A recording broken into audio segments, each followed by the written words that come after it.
Welcome to the Spiritually Wired podcast. Today I'm joined by Dallas Brown, who is the CEO and founder of Gaja Collective, a vocational school offering a variety of courses and certifications. Before we begin, I want to offer a trigger warning. In the first part of our conversation, Dallas shares about the sudden loss of her mother and the experience of finding her body, which may be sensitive for some listeners. I also want to share a bit of context. In the recent months, Gaja Collective has separated from the Chopra brand and has moved forward to offer its catalog of courses, of certifications, and alumni support under Gaja Collective. And we touch on this later in the episode in terms of the difficult decision that Dallas has had to make in the past few months. And so we are referring to this separation from the Chopra brand and also many other difficult decisions that comes with being a conscious leader. What unfolds is a moving and such an expansive conversation. We talk about what it really means to embody spirituality in your life and in leadership. And I really just loved it for so many reasons.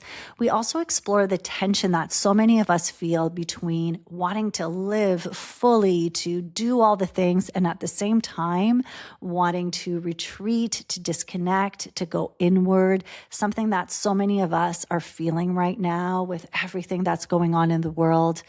We talk about Vedic meditation, prayer, all of the spiritual practices that anchor us, what it means to be a spiritual person right now, and how we can lead consciously with integrity and with humanity in the midst of all of this uncertainty. We also open up and have an honest conversation about the importance of not putting people on pedestals, reclaiming your own inner authority, and redefining what true leadership looks like right now. It was a conversation that I was so looking forward to, and I hope you enjoy it.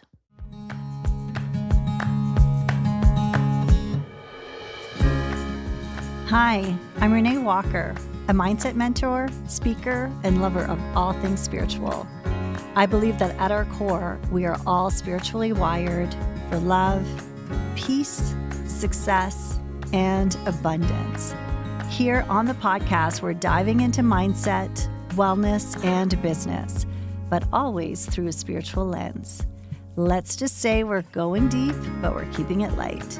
So let's elevate your life from the inside out, one conversation at a time. Welcome to Spiritually Wired. Welcome back to the Spiritually Wired podcast. Our guest today is Dallas Brown, and Dallas is the CEO and the founder of Gaja Collective, which is a women-owned and led licensed vocational school offering many certifications. I am very much looking forward to this conversation. Thank you for joining us, Dallas. Thank you, Renée. It's wonderful to be here.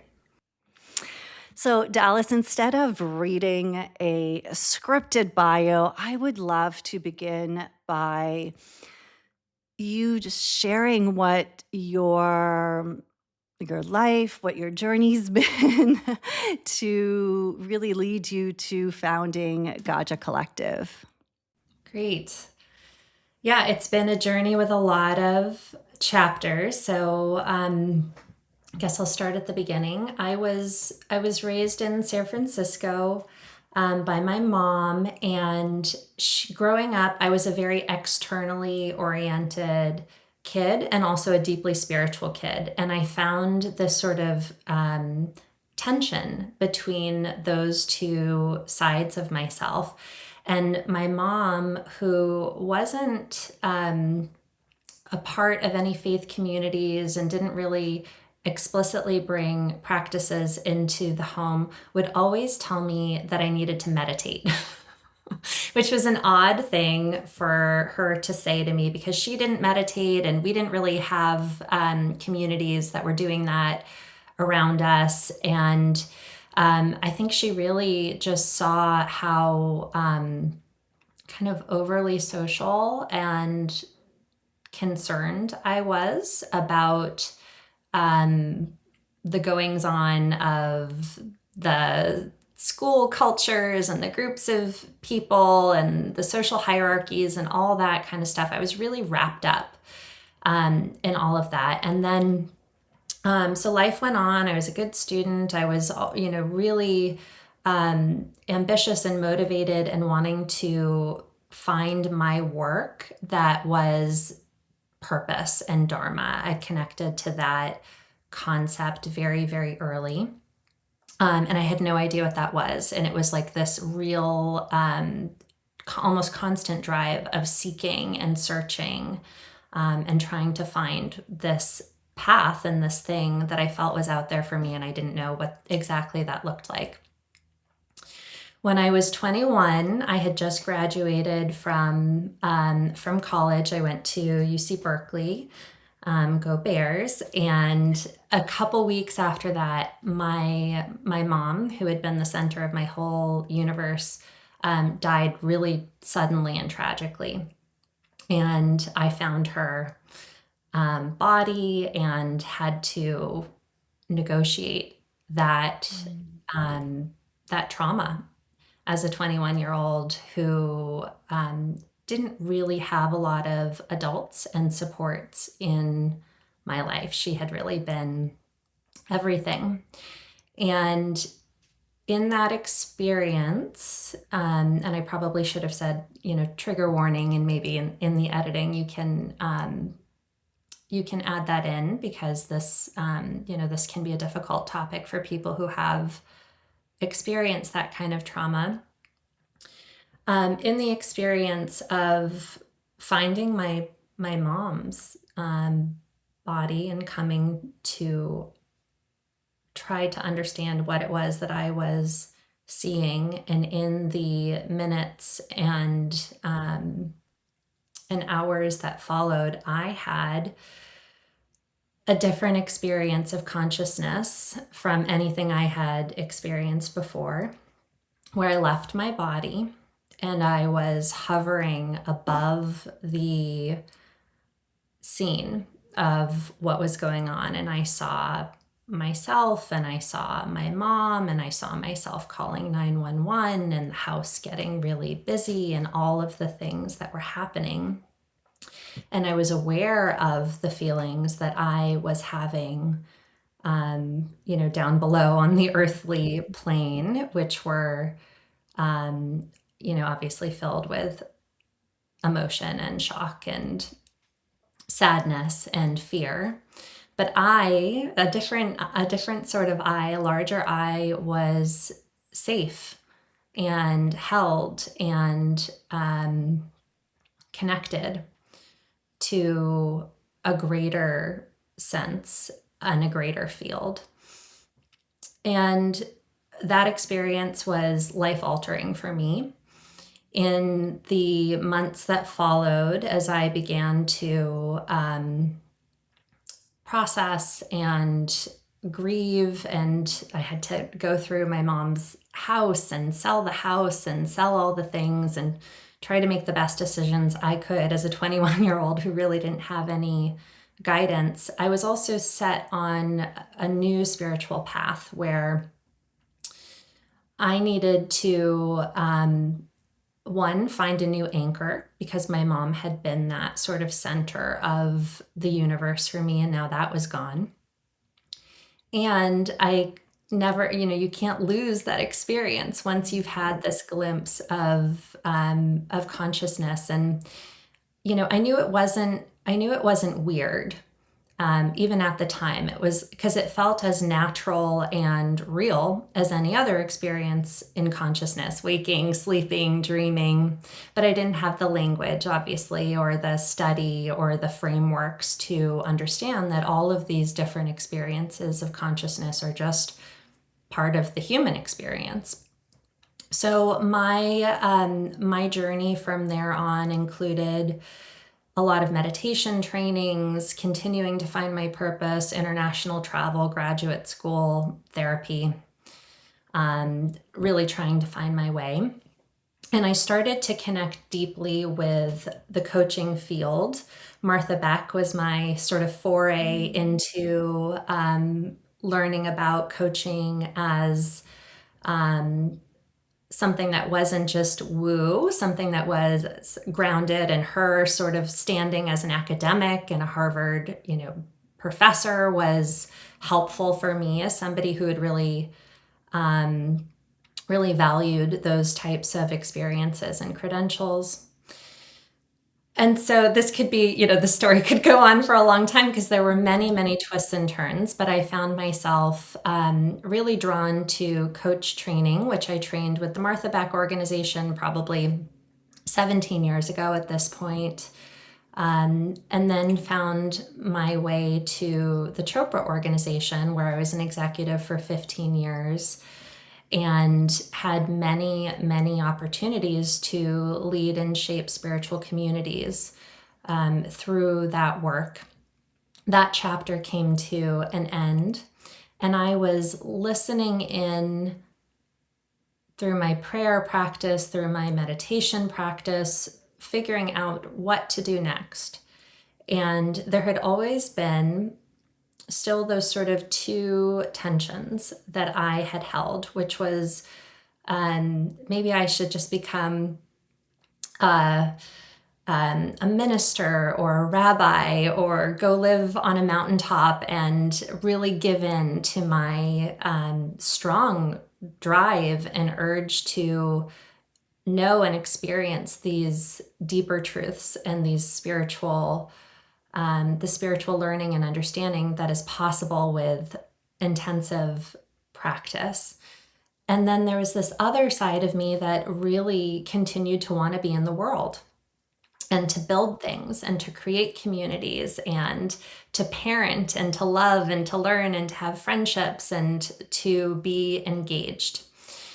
And so I was trying to figure out if there was a way for these two things, these two sides of me to sort of integrate and exist. And for many, many years, it felt like I would do one for a while and then do the other and kind of go back and forth. And I had really kind of accepted that that's what it was going to be. And I thought, well, okay, I've got to support this family, and I'm going to do my worldly work now during this chapter. And then maybe when I'm older in another phase, I'll be able to be on the mountaintop. And the universe had different plans, and the seeds of my intentions that had been planted, over many decades had been nurtured in the field.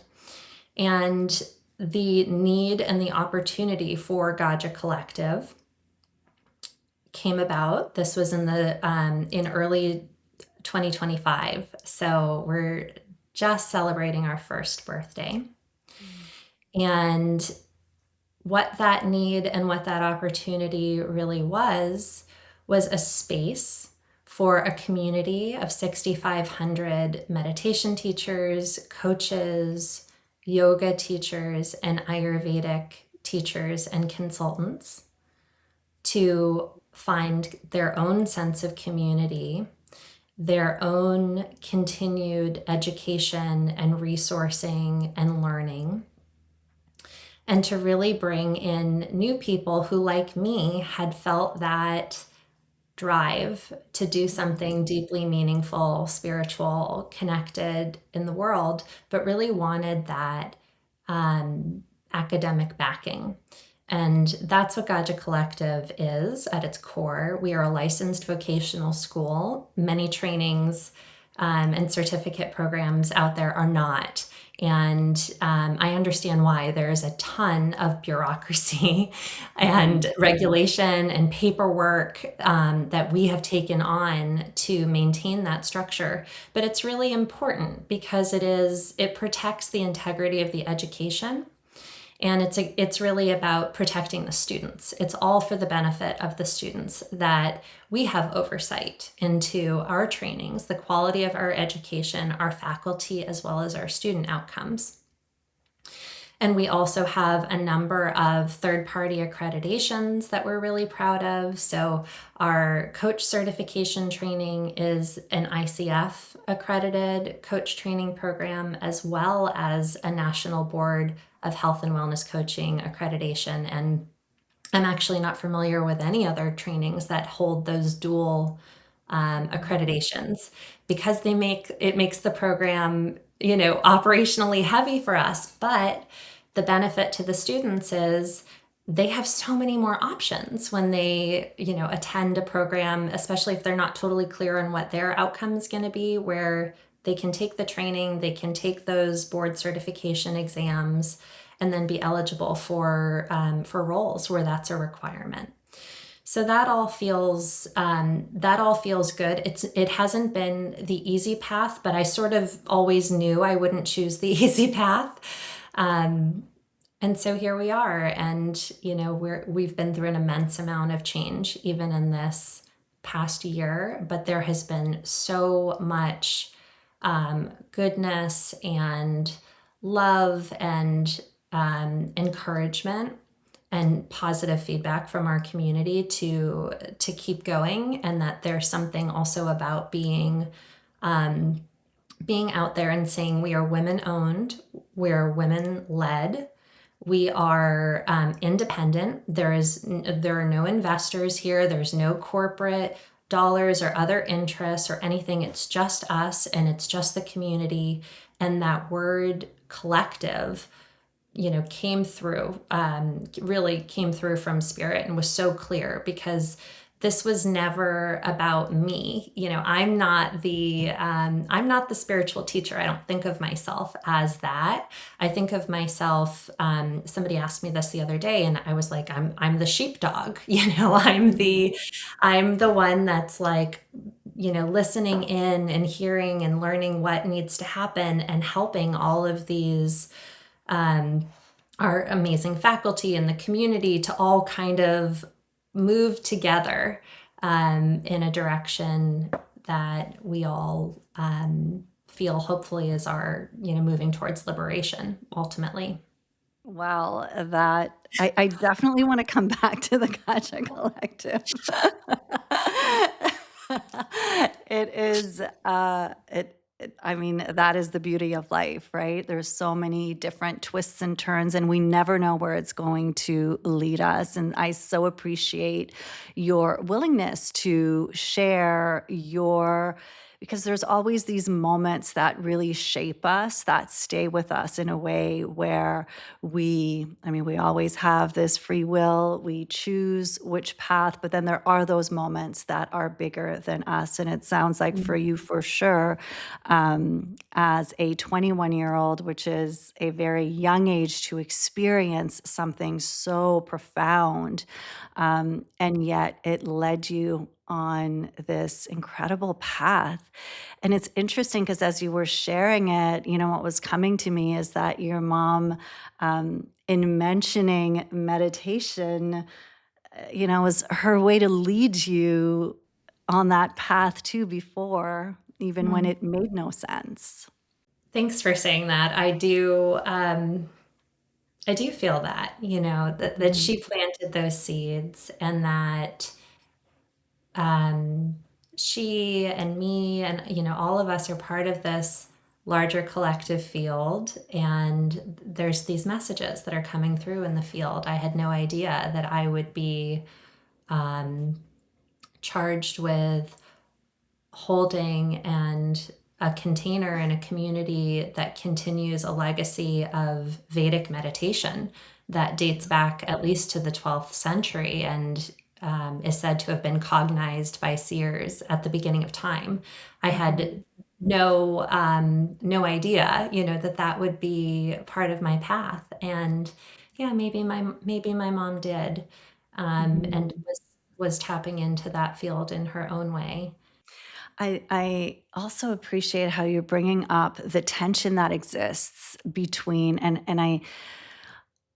I feel that myself. I see that in so many of the people that are open on a spiritual level, there is this existing tension that is part of life, that exists, but that I know personally, almost on a daily basis, that there's a part of me that is so, love what I do, and it feels as if it's such an honor, and I love absolutely so many different aspects of it. And then there's another part of me who wants to shut everything down and move, somewhere remote and only focus on my spiritual life.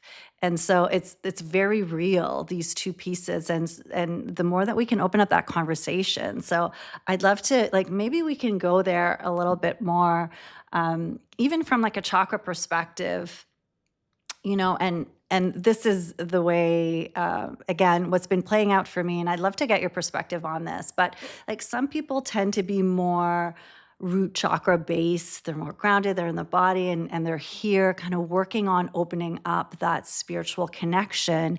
And then there are maybe other people who's the opposite, like very open here, Mm. love living in the crown chakra, feels so good. And so part of the work is really being in the body and embracing life in this 3D, this dimension that we're in. So I'd love to get your perspective on this, how to stay open spiritually, yet at the same time, without losing connection with this grounding energy that is so needed. Yeah. Yeah, there's so much that was coming up for me as you were saying that. First, as I think, I'd like to hear from somebody who hasn't thought about giving it all up and removing to some remote location over the past couple of years, especially. We have just truly been assaulted with an increasing number of overwhelming events. And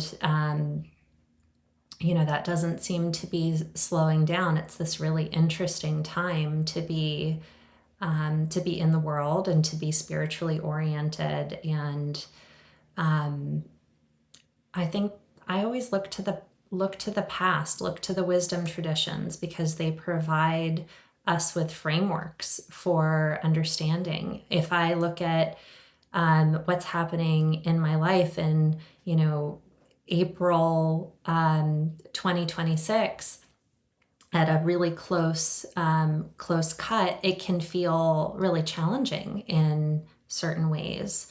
But if I zoom out, if I take a longer view, which could include like an astrological framework, what are the planets doing? What is this larger time frame? In Vedanta, they say we're in a period called Kali Yuga, which is a large period of time, thousands of years, and is really about destruction. Destruction of false ideas and false beliefs. And we see sort of manifestations of that all around us. So what does it mean to be a spiritual person alive during this time? How do we, to your question, how do we stay open? How do we stay grounded? How do we try to be helpful and try to be kind and try to be joyful during this period? And I don't think that's an easy question.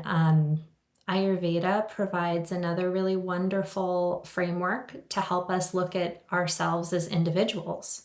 So depending on our dosha, we're going to be oriented in different ways. So Vata dosha is space and air and tends to be really social and outgoing and kind of floating around. And when you were saying, opening up, and I saw, that's Vata dosha, right? Kapha dosha is the earth and water element. You think of mud and you think of grounding, and they're going to be just naturally inclined to be more rooted, more stable. They're the sort of the friend you can always depend on, and the person who just makes your nervous system calm down a little bit by being in their presence.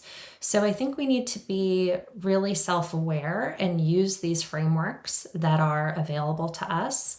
that have been helping people for thousands of years to understand how to find their own roadmaps, because there's no one size fits all approach. The one thing that I can say for myself that I know has been really helpful is to be honest with myself about how much I can take in of the outside world. I don't believe that we have evolved physically enough to hold all of the suffering in the world. And I also believe, as spiritual people and as people in general, we don't get to look away from suffering. I think the point of spirituality, in a very real sense, is to be with suffering and to be helpful and to be kind. But that doesn't mean you have to hold all of the world's problems and try to address all of them at once. That might mean acting on a very local level. That might mean picking one issue that you're passionate about and that you can direct your time, your energy, your attention, your resources, and making sure that you don't get away from your practices.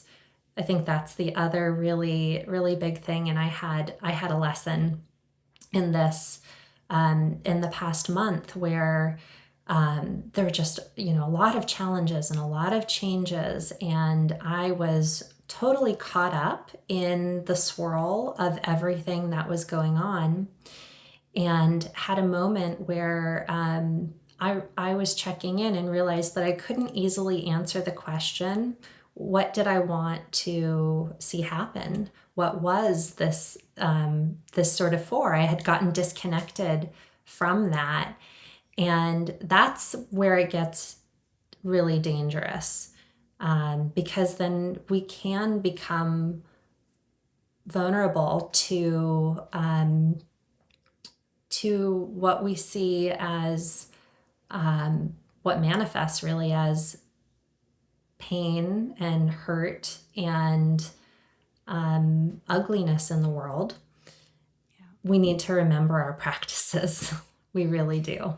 Yeah, and that is like the what is so challenging is that as a spiritual person, you are you feel the energy, and it has been, as you said, such a difficult time for everyone, and there's a balance between wanting to hold space and at the same time, as you mentioned, also being very aware of the capacity that you have. So it's not about becoming, draining yourself energetically where you're not able to show up, and that's the part that can be very it kind of requires that moment to moment being with it. And as you were saying, why the practice is, it's in those moments, though, always, right, when we tend to put those practices aside,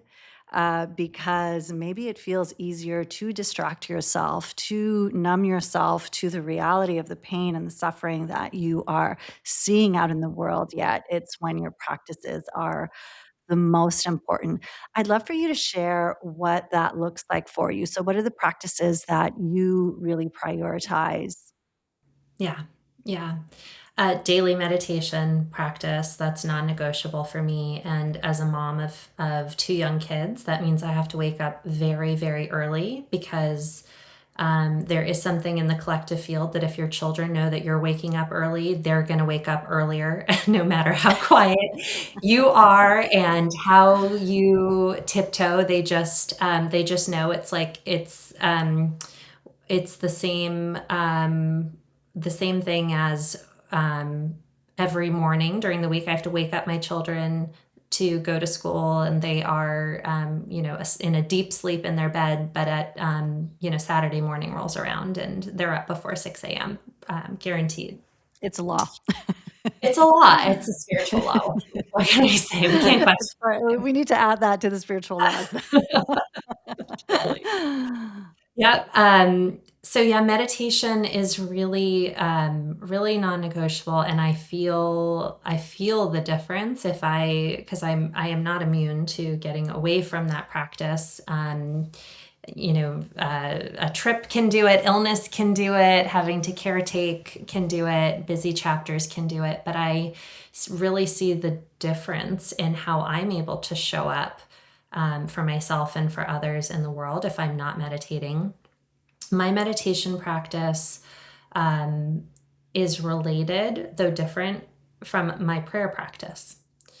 And but I do them in one sitting. I also have a prayer practice that I do at night where I give it all up. The day is done, I give it all up. I express gratitude. And I try to go to sleep with as much of a clear mind and clear heart as I possibly can.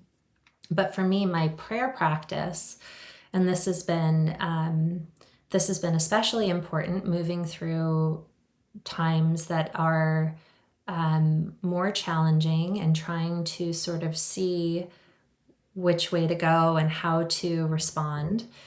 Um, if we believe, as I do, that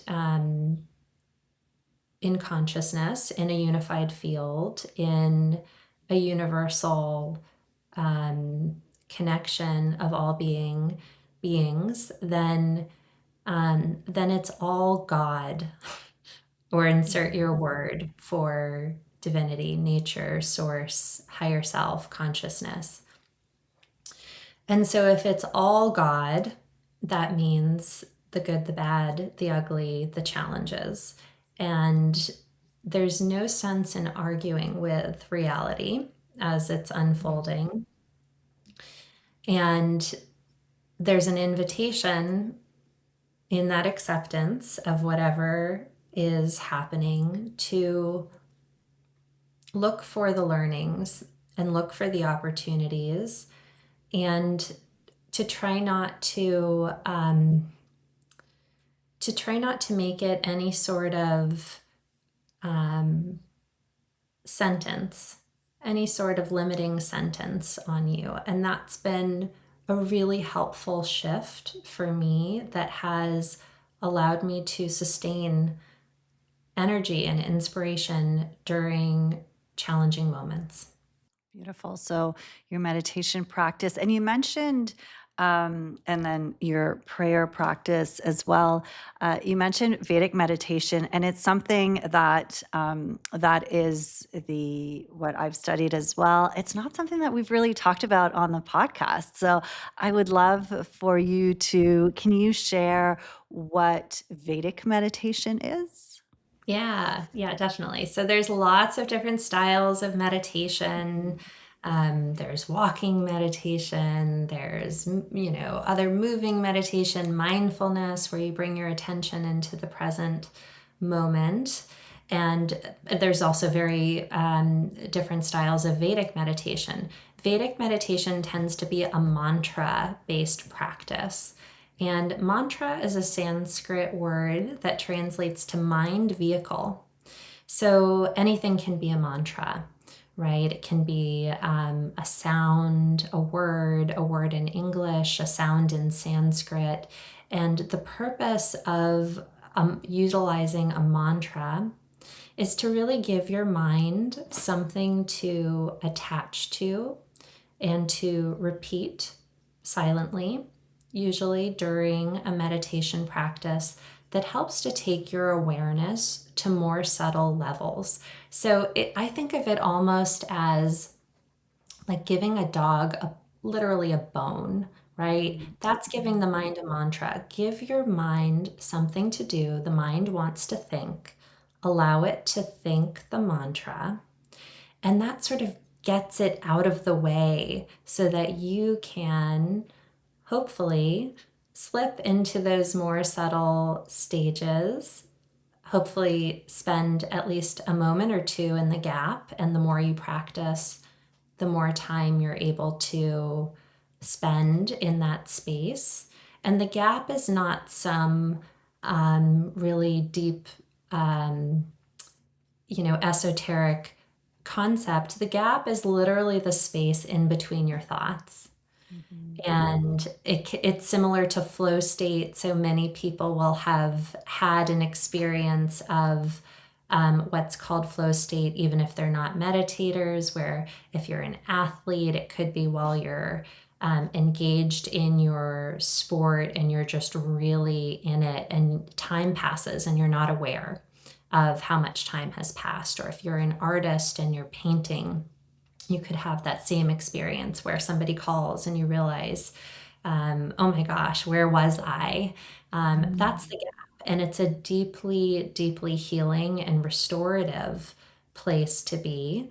Can be actually more restful and restorative than sleep. So it said that the great sages didn't have to sleep very much because they were meditating for so many hours every day that they were accessing these deep stages of rest during that time.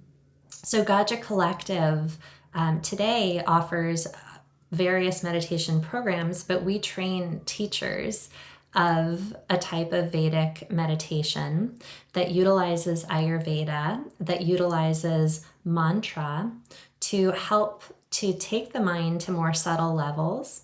And we marry that with a really abundant body of scientific research that has come out about the healing benefits of these practices. So it's not dissimilar from other meditation styles, but if you think of a mindfulness practice that many people might be familiar with, that's rooted in the Buddhist tradition. Ultimately, if you go back, and Buddhism, if you go all the way back, came from the Vedic tradition. So it's sort of going all the way back to the Himalayas, to this original sort of source of knowledge that was cognized by these great sages and has flowed down and continues to flow through some of these modern programs like the one Gaja Collective offers. Yeah, I can speak from experience that the depth of knowledge, that's what attracted me to it. And just as a teacher who uses meditation as a tool, as a technique, whether it's in groups or whether it's in coaching or whether it is more one-on-one, and then in my own personal life, it was very life-changing. We were talking about, the grounding energy. I just looked Mm. at the clock and it's 1:11. So for our numbers people, it's a sign. So, Uh, but yeah, so what I'm saying is that it's very grounded. That is what the energy, the frequency that resonated with me in those teachings. And would you say, Dallas, that I know, I feel like people often will feel, "Oh, I can't meditate. I'm trying, and it's not for me." And especially, I'm sure we have some listeners here who are type A. They're go, go, go, go, go. They thrive in the doing piece, and the meditation piece feels like it is not for them. Yet oftentimes it's that we have this idea that it's about being in the gap the whole time. So what would you say to someone who is listening? They're like, yeah, I know I should be meditating. Maybe if we can go to why, like what it does for you, the importance of it, and for those people who are maybe struggling with accessing it. so the good news is that if you sit down with the intention to meditate and you do that for, let's say, 15 minutes, 20 minutes is better, but 10, 15 minutes, whatever you can do, even if you feel like your thoughts never stopped that whole time that you sat, even if you fall asleep, even if you struggle and you don't feel peaceful at all, you're still getting the benefits of meditation. because you had that intention and you sat down and you tried, you're actually getting the physical benefits, which can certainly include stress reduction. There's wonderful studies on the telomeres lengthening, your biological age can be reduced through a extended meditation practice. So if this is something you adopt and you do over a number of months consistently, there are psychological as well as physical benefits, literally thousands upon thousands of studies. All of that being said, I think personally, and this might not be the most popular opinion, I don't know that everybody on the planet should sit down and close their eyes and meditate. There are reasons why that might feel unsafe if somebody has been through trauma, if closing your eyes might bring you to spaces that are not spaces that you want to go, that you're ready to go. And I think that's perfectly okay. There are other ways that you can get some of these benefits. Walking meditation is a really great example of this. So you could try walking and with every step say, I am, I am, I am, just silently to yourself, and just go for a walk around your neighborhood. I am, I am. Love is another beautiful mantra, right? We don't have to use these words in other languages necessarily, although there is a special resonance, certainly a quality in Sanskrit that is beautiful, and it does connect to the tradition and the lineage, and that's really important also to know where something comes from. But if there is a sacred word in your own tradition that is deeply meaningful and beautiful to you, use that as a mantra. The other thing that I think is really beautiful, and we're seeing this more and more with women, and there's a limited research here, but I think many of us have experienced this and sort of know it intuitively, is being together with a group of women in a book club, knitting, cooking, in a circle of some kind, can have many of those same benefits of feeling connected to source, of feeling connected to others, stress reduction, and sort of this remembering of who we are, because we are built to be in community, and women's community has a unique quality to it, I believe, and can also be a beautiful way to start to open ourselves up to some of these experiences and receive some of the benefits, even if you're not ready yet or ever to sit down and close your eyes.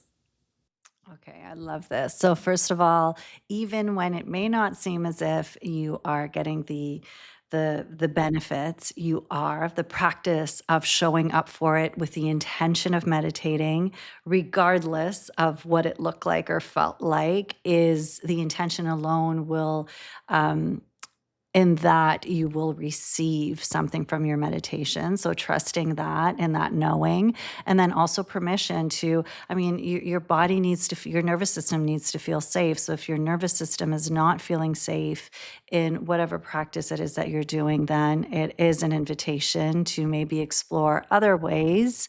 And I love how you're bringing the community piece, because that is so important. And I think certainly in the past few years, one that we've really felt and recognized how much we've missed that.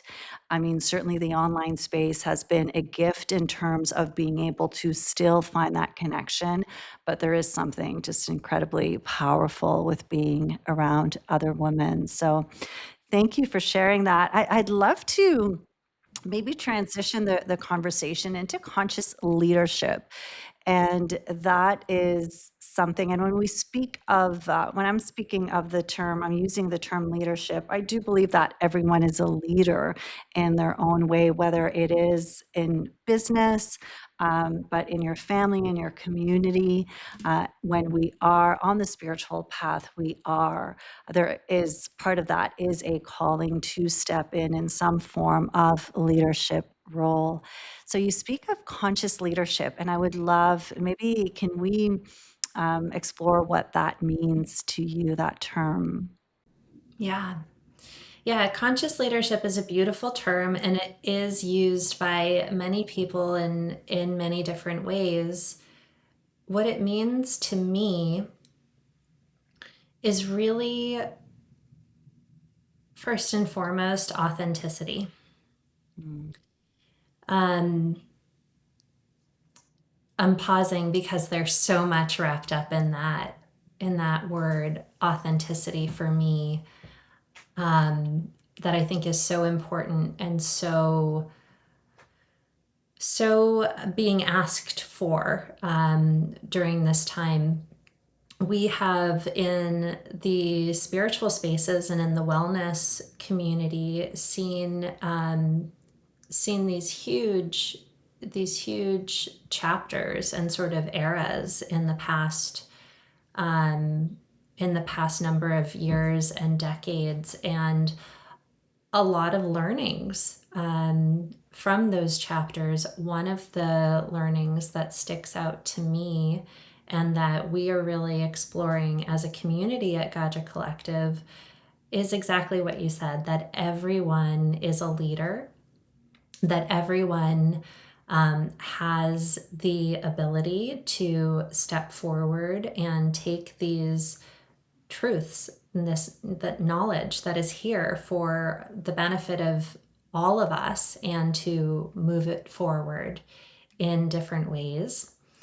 And there's also this shadow that has emerged where different people have been put on a variety of pedestals and have fallen from those pedestals, and real harm has been done. And so, how do we reconcile all of that? And how do we think about leadership and service and being a teacher, being a coach, being a guide during this time with all of this going on? And authenticity is really the way through, I feel, and the most beautiful um, teachers and coaches and guides and people that I am drawn to and that I see creating real resonance and healing in their communities are the people who are saying, hey, I don't have it all figured out. I don't know everything. This is my journey. This is what I know. This is how I want to serve. These are my imperfections. And here we are. It's much more of a walking alongside than standing up on the mountaintop saying, follow me. I know I have all the answers. And that is a new model. It's much more of a feminine model. That doesn't mean it can only be for women, but if we think about the divine feminine and all of the as sort of indifference to a more patriarchal way of living and leading, which has been the way for the past several hundred years, the divine feminine asks all of us to be in circle. It asks all of us to be in service.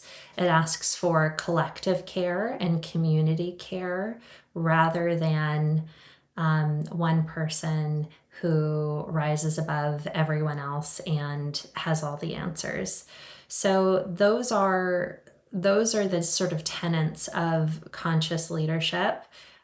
It's a new it's calling us forth to a new way of being. It's not something that has been perfected and that, you flip a switch and, okay, we're going to do it this way and we've got it all figured out.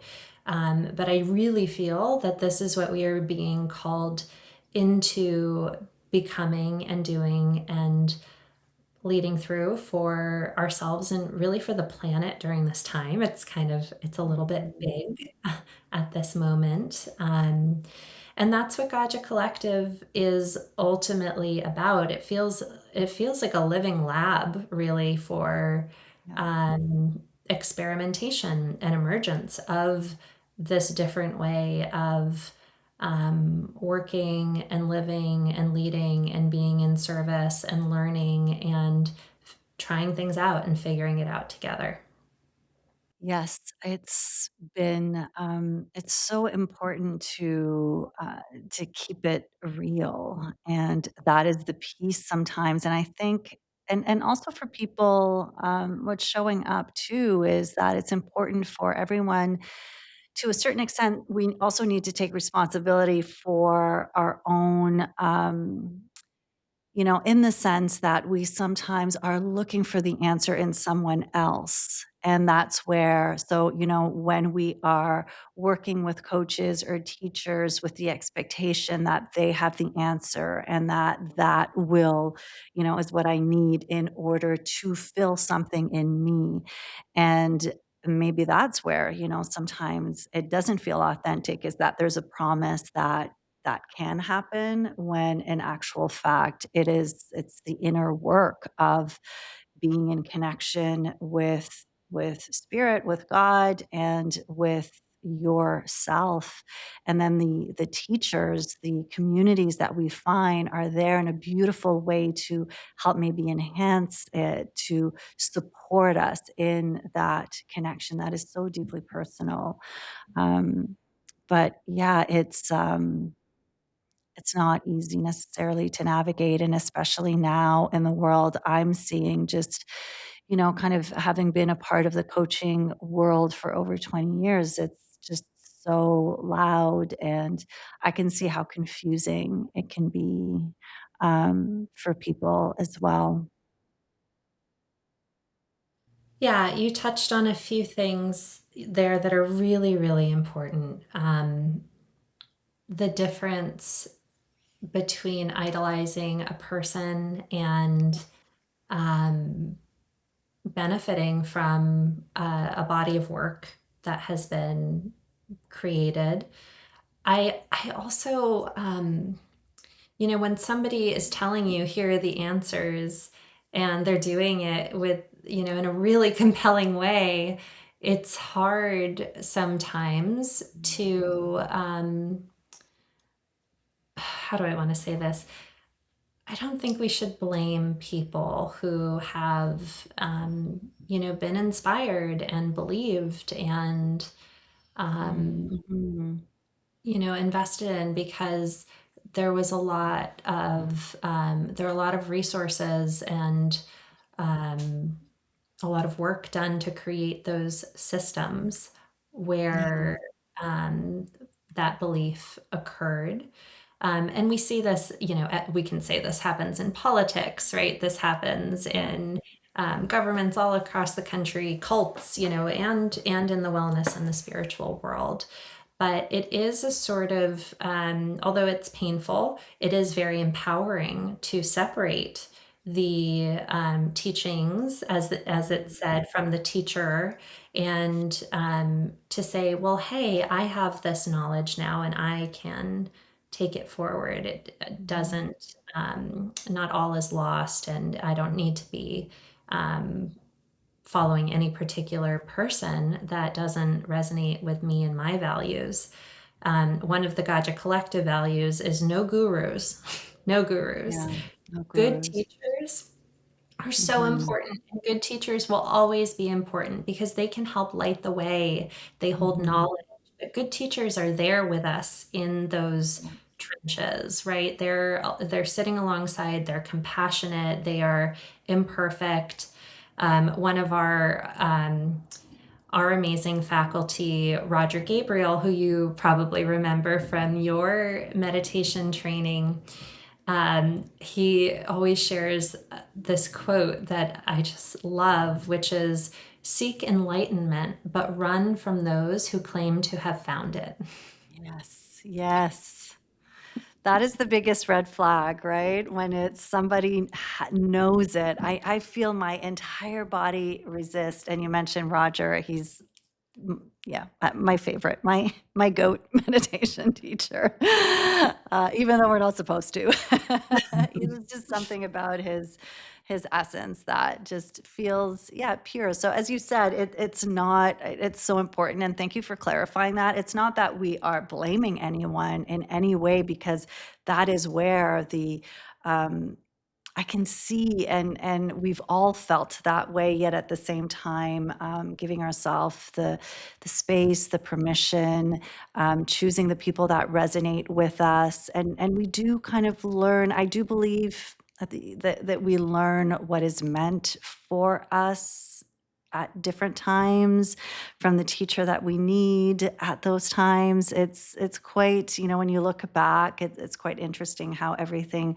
unfolds quite Mm. divinely in some ways. What have you found to help you from a conscious leadership perspective? And I know that you've had to make some very difficult decisions, and especially in these past few months. How do you support yourself during, like, in those difficult moments? Because yeah, it's challenging to be a leader, to stay in authenticity, and yet at the same time to support yourself at a nervous system level, to support yourself, to stay in a place of love and compassion, and at the same time make those difficult decisions that keep you in integrity with what your values are. Tuning into the field, the conscious field, has been the number one thing, with deep, deep listening and a willingness to hear what Yeah. needs to happen and what needs to be done and what direction to go. I'd say that's been the number one. The number one thing is to try to question if I have a sort of knee-jerk reaction to do something or to go somewhere, to really, really check in and give it the space to emerge. And that is often times through my meditation and prayer practice, but also through connection.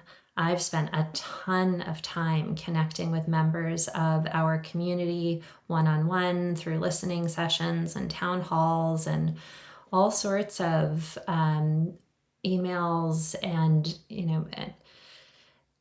the reason for that is because it's not my idea of what Gaja Collective needs to be. That's not how I think about leadership of this community and this company and this movement in this moment. It has nothing to do with what I want it to be.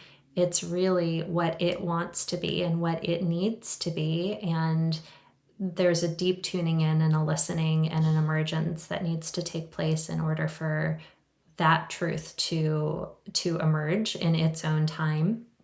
That's the first thing. The next thing is, I noticed my tendency to move into fear and scarcity, as we all do sometimes, even when we know that the universe is abundant and all of these things. When we're in hard times, we can forget, and that's human nature. It's okay. But I allowed myself to be reminded as these beautiful people in my life sort of came out of the woodwork to provide exactly the right support at exactly the right time. So I really called my attention there and made myself focus and remember that. And my mantra became, I have everything I need. And that is something I tell myself first thing in the morning, and that I tell myself throughout every day. I have everything I need. And I know that to be true. I know that to be true. And the third is just a trust and a release and a surrender, because ultimately, we're not in full control, right? We are co-creators with the universe, with the flow of consciousness. We, of course, have free will, but we don't get to, call all the shots and say how things are going to end up. And these are big, big times that we're moving through, where there's a lot that's changing. And there's also a lot of opportunity and a lot of really wonderful things that are happening. So just trying to hold all of it with curiosity, with reverence, and with openness to where it all goes. So many good takeaways there. And you said probably one of my favorite words, which is having a willingness. And I think that that is always the key, right? A willingness to listen, to be open, to receive when we're in meditation and we ask for guidance. Often the guidance coming is not necessarily the one that we want to hear. So that's not always an easy thing, but in our willingness to be open and to receive is so, yeah, so powerful, so instrumental to this work. And what a beautiful affirmation for someone who is listening right now, who is going through a difficult, challenging time. And I mean, aren't we all to a certain extent? And we all have our moments, but to stay in a place of remembering that I have everything I need is so beautiful, and to stay in trust. That is the beauty of the spiritual work ultimately, is that we are in co-creation, and that when we stay in that place of remembering, in that place of belief, that we can surrender, and surrender those, especially in the challenging moments, right, is so incredibly helpful. Dallas, I just want to thank you because I absolutely, could continue this conversation. You have so much depth and so much wisdom, and you are someone that you truly are a conscious leader amid so many very challenging circumstances. You have stayed in a place of integrity, leading this beautiful community, Gaja Collective. We are going to link the information in our show notes. So if you are listening and you are curious and you want to be a part, you want to learn more about the various certifications, there's so many, right, that you offer. We're going to share the information for the website, and then on Instagram. Where's the best place for people to connect with you, with Gaja Collective? Yeah, Instagram is a great space. We're really active there at Gaja Collective. So yeah, thank you, Renee. Wonderful. Thank you. Well, thank you for listening. And as always, I want to remind you that you are always spiritually wired for love, for abundance, for peace, for lightness. And I will see you next week. Thank you for listening to Spiritually Wired. If you enjoyed this episode, be sure to follow and leave a review. It really makes a big difference for the podcast. And if you're ready to dive deeper and join a soul-led community, come be a part of the Spiritually Wired membership. With weekly live lessons and a rich library of recorded classes, it's designed to support you every step of the way on your spiritual journey. We currently have a special offer where you can receive your first month for half the price. You can find a link in the show notes or come check it out at reneewalkerwellness.com. Until next time, remember to take some deep breaths. Remember that you are spiritually wired.